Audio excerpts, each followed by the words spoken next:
Hello दोस्तों, नमस्कार। एक बार फिर से हम टारगेट विद विश्वजीत एजुकेशन के ऑनलाइन प्लेटफॉर्म में हम आपका स्वागत करते हैं। दोस्तों, आज हम सीखने वाले हैं वेक्टर एडिशन। वेक्टर एडिशन क्या होता है, वेक्टर का सब्सट्रैक्शन क्या होता है, और किसी स्केलर के द्वारा किसी वेक्टर में मल्टीप्लिकेशन किस तरीके से किया जाता है। तो इन सब के बारे में हम परिचर्चा करने वाले हैं, बात करने वाले हैं, और एग्ज़ाम्पल के साथ हम बात करने वाले हैं। ठीक है, तो आइए हम बात करते हैं सबसे पहले कि वेक्टर एडिशन क्या होता है। ठीक है, तो जैसे वेक्टर एडिशन के लिए हम समझ सकते हैं, जैसे सपोज हमारे पास क्या है,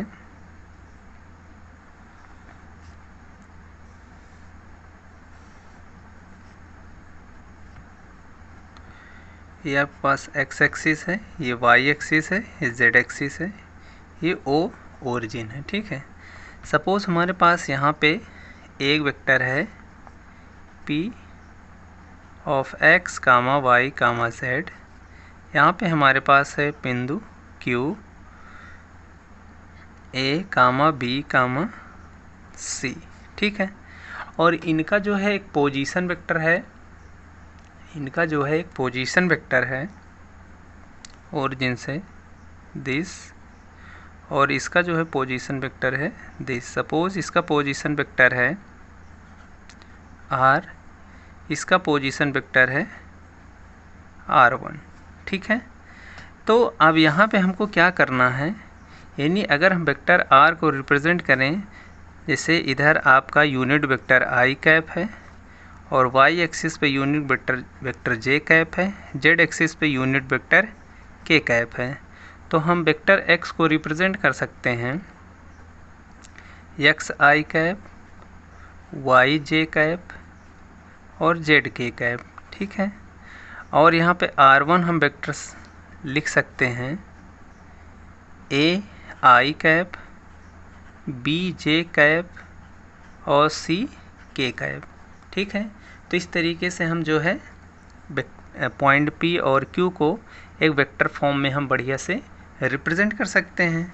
तो अब यहाँ पे अगर हम बात करें दोनों वेक्टर का एडिशन, तो एडिशन करने के लिए सपोज हम Q से P को मिला देते हैं, P से Q को मिला देते हैं, तो हमारे पास आ जाता है vector R plus vector R1।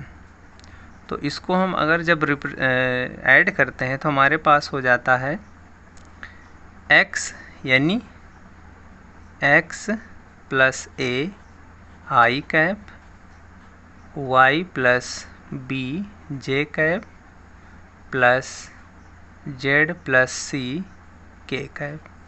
तो इस तरीके से हमारे पास क्या मिल जाता है, वेक्टर R और वेक्टर R1 का एडिशन मिल जाता है। ठीक है, यानी इसको हम लिख सकते हैं vector OP plus vector OQ। ठीक है, तो ये हमारे पास ये हो जाता है। अब x और a आपका ऐड करने के बाद कुछ एक नया आएगा, तो उसको हम नाम देते हैं सपोज C1 आई कैप, y प्लस बी भी एक नया आपका कांस्टेंट वैल्यू आ जाएगा, तो हम इसको C2 नाम दे देते हैं, C2 जे कैप हो जाएगा। z और c ऐड करेंगे तो कुछ नया कांस्टेंट आ जाएगा, C3 दे देते हैं के कैप। तो इस तरीके से देख रहे हैं एक नया वेक्टर आपका जनरेट हो जाता है। तो इस तरीके से हम वेक्टर का एडिशन कर लेते हैं। ठीक है, तो ये आपका वेक्टर का एडिशन हो गया। अच्छा, ये तो हुआ पोजीशन वेक्टर के रिस्पेक्ट में वेक्टर का एडिशन। एक हमारे पास होता है triangle law of vector addition. Triangle law of vector addition क्या होता है, जैसे यहाँ पे देखिए, आप देख पा रहे होंगे कि OPQ ये आपके पास क्या है, एक ट्रायंगल फॉर्म कर रहा है। तो ट्रायंगल फॉर्म कर रहा है तो इसको ट्रायंगल फॉर्मेट में हम इस तरीके से लिख सकते हैं। हमारे पास कौन कौन से वेक्टर यहाँ पे हो पा रहे हैं, वेक्टर OP हम मिल रहा है, वेक्टर OQ मिल रहा है, और यहाँ से देखिए Q से P में आपका एक वेक्टर मिल रहा है। अगर वेक्टर फॉर्मेट कर देते हैं तो QP वेक्टर मिल रहा है। ठीक है, तो इस तरीके से हम देख पा रहे हैं कि हमारे पास इस triangle law of vector addition के फॉर्म में अगर हम इसको लिखना चाहें इस वेक्टर को, तो हम इस तरीके से लिख सकते हैं vector OP plus vector OQ बराबर वेक्टर QP। तो ये आपके पास हो गया ट्रायंगल लॉ ऑफ एडिशन। ठीक है, क्योंकि यहाँ पे देखिए OPQ क्या है, एक ट्रायंगल फॉर्म कर रहा है, तो उसके रिस्पेक्ट में हमारे पास इस तरीके से इसको रिप्रेजेंट कर सकते हैं। तो आई होप वेक्टर एडिशन आपको क्लियर हो गया होगा। अब आगे हम बढ़ते हैं वेक्टर सब्सट्रैक्शन पे। तो रखना है कि जब वेक्टर को हम ऐड करते हैं यहाँ पे, जैसे कोई भी वेक्टर को ऐड करते हैं, तो सपोज जैसे हमारे पास वेक्टर AB हमारे पास है, vector A1 I cap, A2 J cap, A3 K cap. Suppose हमारे पास पहला वेक्टर A है, दूसरा वेक्टर है BC, तो हमारे पास सपोज ये है B1 I cap, B2 J cap और B3 K कैप। ठीक है, तो इन दोनों वेक्टर का हमको अगर सब्सट्रैक्शन निकालना है तो हम इस तरीके से लिखते हैं, vector AB plus minus vector BC, और यही हमारा क्या हो जाता है, वेक्टर AB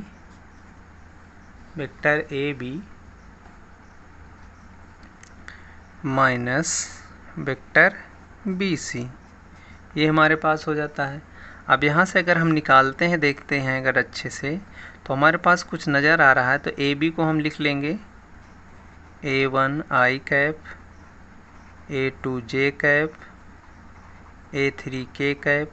ठीक है, अब प्लस, अब यहाँ पे देखिए माइनस से मल्टीप्लाई कर लेनी, निगेटिव वेक्टर ऑफ BC लिखना है, तो माइनस से मल्टीप्लाई करेंगे यहाँ पे, तो हमारे पास आ जाएगा minus B1 I cap minus B2 J cap minus B3 K cap.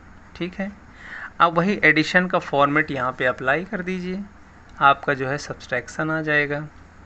ठीक है, तो इस तरीके से हमारे पास आ जाएगा A1 माइनस B1 यानी A1 minus B1 I cap plus A2 minus B2 J cap plus A3 minus B3 K cap.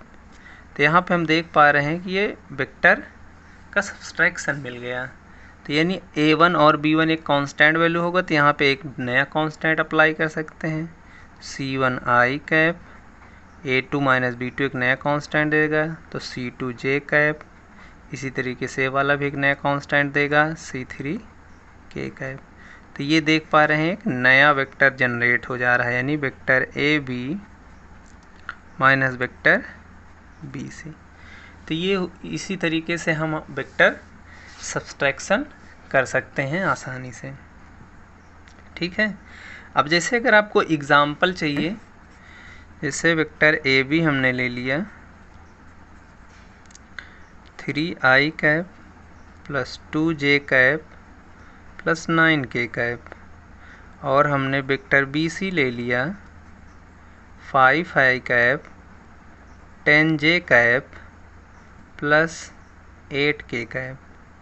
अब हम निकाल लेंगे vector AB minus vector BC, यहाँ से आराम से निकाल लें, बिल्कुल बेसिक डेफिनेशन पे चले जाएं, तो यहाँ से निकल आएगा आपके पास 3 minus 5I cap plus 2 minus 10J cap plus 9 minus 8K cap, ये आ जाएगा।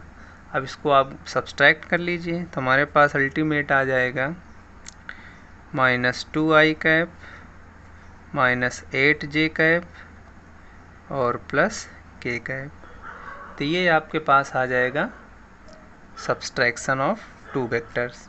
ठीक है, तो इस तरीके से हम देख सकते हैं कि वेक्टर का एडिशन और सब्सट्रैक्शन किस तरीके से किया जाता है। अगर इन्हीं वेक्टर AB और वेक्टर BC को ऐड करना होगा तो क्या करेंगे, 3 को 5 में ऐड कर देंगे तो 8I हो जाएगा, प्लस J वाला 2 में 10 ऐड करेंगे 12 हो जाएगा, 9 में 8 ऐड करेंगे 17 हो जाएगा। तो I cap J cap K cap के रिस्पेक्ट में लिख सकते हैं, तो वेक्टर का एडिशन आपके पास आ जाएगा।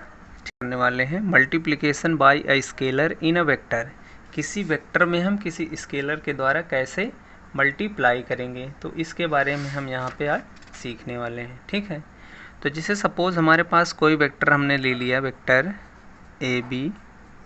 सपोज़ हमने ले लिया वेक्टर ए बराबर A1 i cap, B1 j cap, C1 k cap. ठीक है, और हम यहाँ पे ले लिए लेमडा, कोई भी एक स्केलर क्वांटिटी है, स्केलर क्वांटिटी है। ठीक है, तो अब हमको निकालना है lambda into vector A B या लेमडा वेक्टर ए निकालना है। तो लेमडा को ऐसे रखेंगे और जो वेक्टर आपके पास यहाँ पे लिखा है वो लिख लेना है। तो A1 i cap, B1 j cap, C1 k cap हो जाएगा। ठीक है, अब अलग अलग मल्टीप्लाई कर लीजिए तो लिख सकते हैं lambda A1 i cap, lambda B1 j cap plus lambda C1 k cap. अब देखिए लेमडा और A1 स्केलर होंगे तो दोनों का जो प्रोडक्ट होगा मल्टीप्लिकेशन वो भी स्केलर होगा, तो एक नया स्केलर फॉर्म कर देगा। तो यहाँ पे हम दूसरा स्केलर यहाँ लिख देते हैं, suppose A2 i cap, B2 j cap और C2 k कैप। तो अल्टीमेट आपके पास एक नया वेक्टर ही फॉर्म करेगा। तो इस तरीके से हम देख पा रहे हैं कि किसी वेक्टर में किसी स्केलर के द्वारा मल्टीप्लाई करेंगे तो एक वेक्टर आपको हमेशा मिलेगा। तो इस तरीके से हम देख पा रहे हैं कि दो वेक्टर का एडिशन एक वेक्टर होता है, दो वेक्टर का सब्सट्रैक्शन एक वेक्टर होता है, और किसी वेक्टर में किसी एक नॉन जीरो स्केलर के साथ मल्टीप्लाई करें तो वो भी एक क्या है, वेक्टर वैल्यू आपको दे देता है। ठीक है, अब जैसे फॉर एग्ज़ाम्पल के लिए आप देख सकते हैं यहाँ पे कि अगर हमारे पास वेक्टर ए ले लिया हमने 2i cap, 4j cap, 6k cap और लेमडा की वैल्यू हमने ले लिया 10, तो अब आपके पास vector lambda into vector a कितना हो जाएगा। तो आप बिल्कुल बेसिक डेफिनेशन पे चले जाइए, वहाँ से निकाल लीजिए। तो लेमडा वेक्टर ए बराबर हो जाएगा 10 into 2i cap, 4j cap, 6k cap, multiply कर लेंगे तो 20i cap plus 40j cap plus 60k cap. तो इस तरीके से आप देख रहे हैं कि एक नया वेक्टर आपके पास जनरेट हो जाता है। तो आप वेक्टर का एडिशन, सब्सट्रैक्शन और मल्टीप्लिकेशन आप सीख गए होंगे। अब इसके द्वारा हम आगे बढ़ने का प्रयास करेंगे, जो कि हम उसे नेक्स्ट वीडियो में प्रोवाइड करने का प्रयास करेंगे। और तब तक के लिए दोस्तों यहाँ पे इस वीडियो को यहीं पे विराम करते हैं। क्योंकि धीरे धीरे पार्ट में हम छोटे छोटे पार्ट में चीज़ों को देंगे तो ज़्यादा समझ में आएगा और आपको ऊब नहीं लगेगी वीडियो को वॉच करने में। इसलिए हम छोटे छोटे पार्ट में हम वीडियो प्रोवाइड करने का प्रयास कर रहे हैं। तब तक के लिए दोस्तों जय हिंद, जय भारत।